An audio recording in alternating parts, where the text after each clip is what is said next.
Nama saya Dinda Gita Priyantika. Berikut adalah Project Advanced Machine Learning yang saya pilih, yaitu Key Nearest Neighbor. Jadi secara penjelasan secara umumnya, Key Nearest Neighborhood merupakan model yang biasanya digunakan untuk menyelesaikan masalah klasifikasi.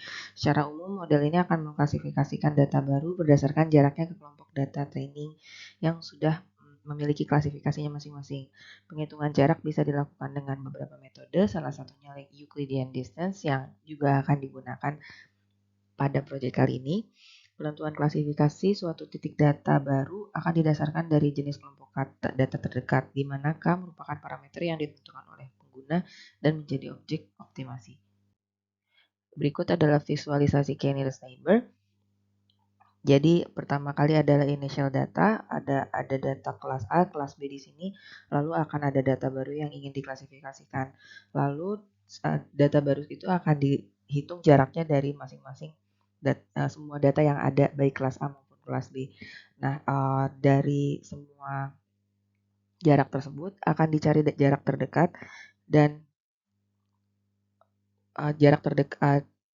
jumlah jarak terdekat tersebut adalah K yang bisa ditentukan sendiri oleh user, dan setelah itu akan ada voting di jarak, misalnya di 3 jarak terdekat apakah lebih banyak kelas A atau kelas B.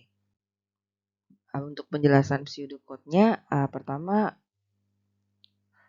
class nearest neighbor def init-nya itu untuk pembentukan kelas, parameter dan parameter bawaan jika tidak diatur oleh pengguna. Jadi kalau misalnya penggunanya tidak spesifikasi berapa K yang akan dia gunakan, K yang akan digunakan secara otomatis menjadi 5. Lalu def fit self xy adalah pembentukan metode fit dalam kelas nearest neighbor. X adalah titik data dan Y adalah kelas yang sesuai dengan data tersebut. Data X dan Y akan diubah menjadi bentuk array. Lalu untuk def predict, metode prediksi pertama, di sini ada enumerasi untuk menghitung Euclidean distance dari titik data I ke semua titik data lainnya.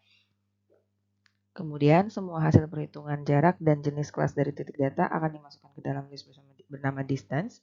Semua jarak akan diurutkan dari yang paling dekat ke titik yang paling jauh, dan seleksi K titik terdekat dan label lainnya ada di bagian predicted class. Nah, setelahnya ada return predicted class yang akan mengeluarkan hasil dari prediksi data.